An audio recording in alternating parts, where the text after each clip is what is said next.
उद्धव ठाकरे और उनके गठबंधन को महाराष्ट्र में हुई नगर पालिका और नगर पंचायत चुनाव में करारी हार मिली है। 248 नगर निकायों की सीटें थी, लेकिन उद्धव ठाकरे की पार्टी सिर्फ और सिर्फ 7 जीत पाई। हालात ये हैं कि दहाई का आंकड़ा नहीं पार कर पाई और राज ठाकरे तो डबल जीरो में पहुंच गए, दोहरा शून्य लगा दिया। लेकिन उसके बाद पूरी रात मातोश्री में मातम मनाया गया। करारी हार के बाद उद्धव ठाकरे सदमे में आगे कमरा बंद कर लिया, तो राउत और राज ठाकरे भी रात 2 बजे तक मौजूद रहे। तो क्यों आखिर ऐसा उद्धव ठाकरे ने कर लिया, क्यों कमरा बंद कर लिया, हार के बाद सदमे में क्या क्या किया, राउत और राज ठाकरे को क्यों बुलाना पड़ गया, दिखाते हैं, सब कुछ आपको बताएंगे। आप भी वीडियो को शेयर करें, कमेंट करके अपनी राय जरूर दें।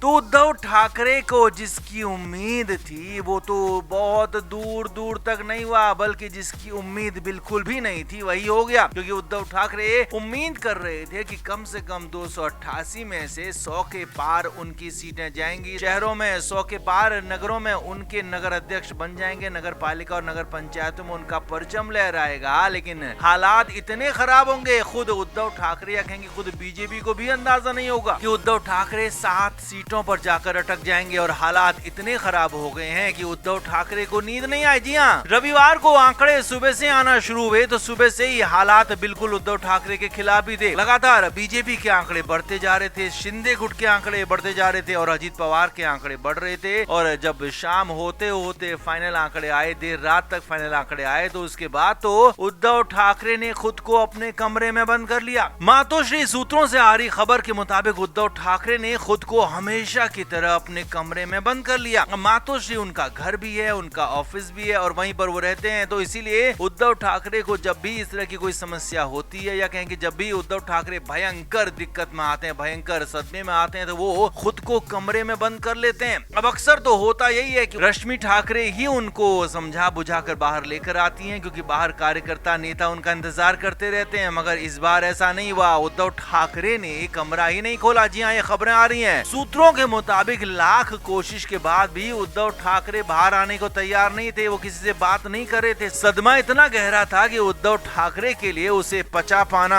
आसान नहीं था, क्योंकि अब आगे बीएमसी का चुनाव होना है, कई बड़े बड़े नगर निगमों में चुनाव होना है और इन 5 नगर निगमों में उद्धव ठाकरे के हालात ऐसे ही हुए तो फिर उनके लिए कुछ बचेगा नहीं। इसीलिए उद्धव ठाकरे इतनी बुरी कंडीशन में आ गए थे। इसीलिए आनंद फानंद में देर रात संजय राउत को फोन किया गया, राज ठाकरे को फोन किया गया। खबर यह है कि संजय राउत और राज ठाकरे को रात 11 बजे के बाद बुलाया गया और रात के 2 बजे तक ये दोनों नेता वहीं मौजूद रहे, क्योंकि इनके आने के बाद ही उद्धव ठाकरे ने कमरा खोला, इनसे मुलाकात की, बात की। हालांकि बहुत ज्यादा बात उद्धव ठाकरे ने कुछ भी नहीं की। संजय राउत की तरफ से बार बार यही कहा जा रहा था कि एक बार फिर से बीजेपी ने अपनी तरफ से ईवीएम सेट कर दी और वही विधानसभा वाली ईवीएम सेट थी, उसी के हिसाब से यहाँ भी वोट मिल गया और ये पूरी तरह से गड़बड़ी करके चुनाव जीते हैं। संजय राउत बार बार इस बात को दोहराते रहे, लेकिन उद्धव ठाकरे अंदर से तो जानते थे कि उनकी जमीन खिसक रही है। भले ही संजय राउत उनको दिलासा दे रहे थे, लेकिन वो दिलासा काम नहीं कर रही थी। वहीं दूसरी तरफ राज ठाकरे भी मौजूद थे। सूत्रों के मुताबिक राज ठाकरे ने कहा कि हम बीएमसी चुनाव में मजबूत वापसी करेंगे और दिखा देंगे कि हम क्या हैं, क्या कर सकते हैं। लेकिन उद्धव ठाकरे को राज की बातों पर भी भरोसा हो नहीं रहा था, क्योंकि साफ साफ निराशा उनके चेहरे पर दिख रही थी, हार सामने दिख रही थी। करारी हार नगर पालिका और नगर पंचायत में हो चुकी थी और आगे करारी हार नगर निगम चुनाव में भी, बीएमसी चुनाव में भी साफ दिख रही थी उद्धव ठाकरे को। इसीलिए ठाकरे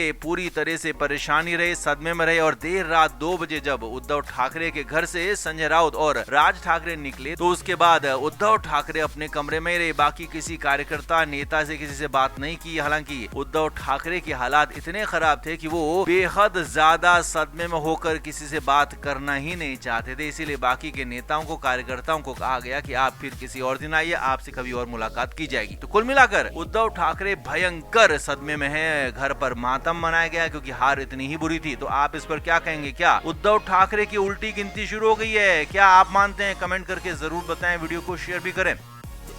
तो शनिवार को भी वोटिंग के बाद महाराष्ट्र नगर निकाय चुनाव की काउंटिंग हो रही है और जो नतीजे सामने आ रहे हैं, जो रुझान सामने आ रहे हैं, उसने उद्धव ठाकरे को पूरी तरह से बर्बाद कर दिया है, खत्म कर दिया है। यहाँ तक कि उद्धव ठाकरे शरद पवार की पार्टी तक से नीचे पहुंच गए। जी हाँ, अन्य निर्दलीय ये भी उद्धव ठाकरे से बहुत ऊपर है। अब सीधे सीधे आपको दिखाते हैं नतीजों का, फिलहाल का जो रुझान चल रहा है वो आपको दिखाते हैं। नगर परिषद चुनाव की पहले बात कर लेते हैं। तो 246 नगर परिषदों में यहाँ चुनाव हुए हैं, तो इसमें से बीजेपी 94 सीटों पर फिलहाल आगे है या फिर जीत दर्ज कर चुकी है, और ये बहुत बड़ा नंबर है और ये नंबर 100 से ऊपर भी जाने वाला है। और बड़ी बात ये भी है कि इसमें बीजेपी के साथ साथ शिंदे शिवसेना भी आगे चल रही है, और ये भी एक तरह से बीजेपी के साथ ही चल रहे थे। तो शिंदे गुट शिवसेना का 43 सीटों पर आगे चल रहा है और दूसरे नंबर पर है। और इससे भी और बड़ी बात यह है कि एनसीपी, जी हाँ एनसीपी जो अजित पवार वाली है, वो 33 सीटों पर आगे है। यानी कि एक तरीके से बीजेपी गठबंधन, एनडीए गठबंधन महायुति ने सुपड़ा साफ कर दिया है उद्धव ठाकरे और उनके गठबंधन का। और उद्धव ठाकरे के हालात देखिए क्या है। शिवसेना यूबीटी 246 में से सिर्फ और सिर्फ 8 सीटों पर या तो आगे चल रही है, अभी जीत दर्ज कर चुकी है, और ये बहुत कम आंकड़ा है। यहाँ तक कि उद्धव ठाकरे की पार्टी 2 अंकों में तक नहीं पहुंच पाई, डबल डिजिट तक नहीं पहुंच पाई, 8 पर फिलहाल सिमट गई है। एमएनएस उनकी सहयोगी राज ठाकरे वाली पार्टी जो है उसका और बुरा हाल है, 00 चल रहा है। जबकि कांग्रेस ने अकेले लड़कर यहाँ पर थोड़ी बहुत बड़ी अपनी ताकत दिखाई है। 29 सीटों पर कांग्रेस आगे चल रही है, जीत दर्ज कर चुकी है जो। और शरद पवार की एनसीपी एसपी भी डबल डिजिट में 10 सीटों पर आगे चल रही है, जीत दर्ज कर चुकी है। और बड़ी बात यह कि एनसीपी एसपी यानी कि शरद पवार की पार्टी भी उद्धव ठाकरे की यूबीटी से आगे है। अन्य तो बहुत आगे हैं, अन्य 27 सीटों पर आगे चल रहे हैं, निर्दलीय 27 सीटों पर यहाँ आगे हैं और जीत दर्ज कर चुके हैं। तो उद्धव ठाकरे बहुत पीछे हैं। नगर पंचायतों की बात करते हैं, 42 सीटें नगर पंचायतों की हैं, तो करीब करीब आधी सीटें यानी कि 19 सीटों पर बीजेपी का परचम लहरा रहा है। जबकि शिवसेना शिंदे वाली 9 सीटों पर यहाँ जीत दर्ज करती हुई दिख रही है। तो अजित पवार की एनसीपी 3 सीटों पर, और एक तरह से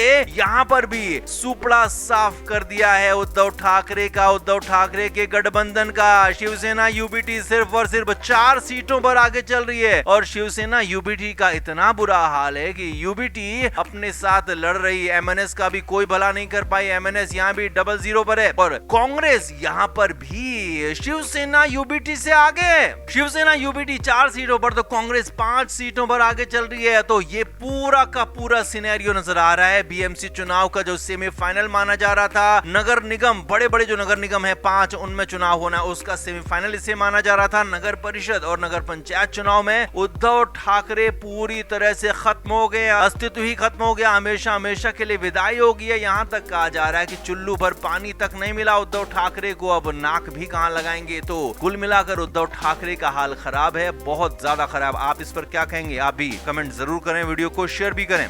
फ्लेम मीडिया रिपोर्ट।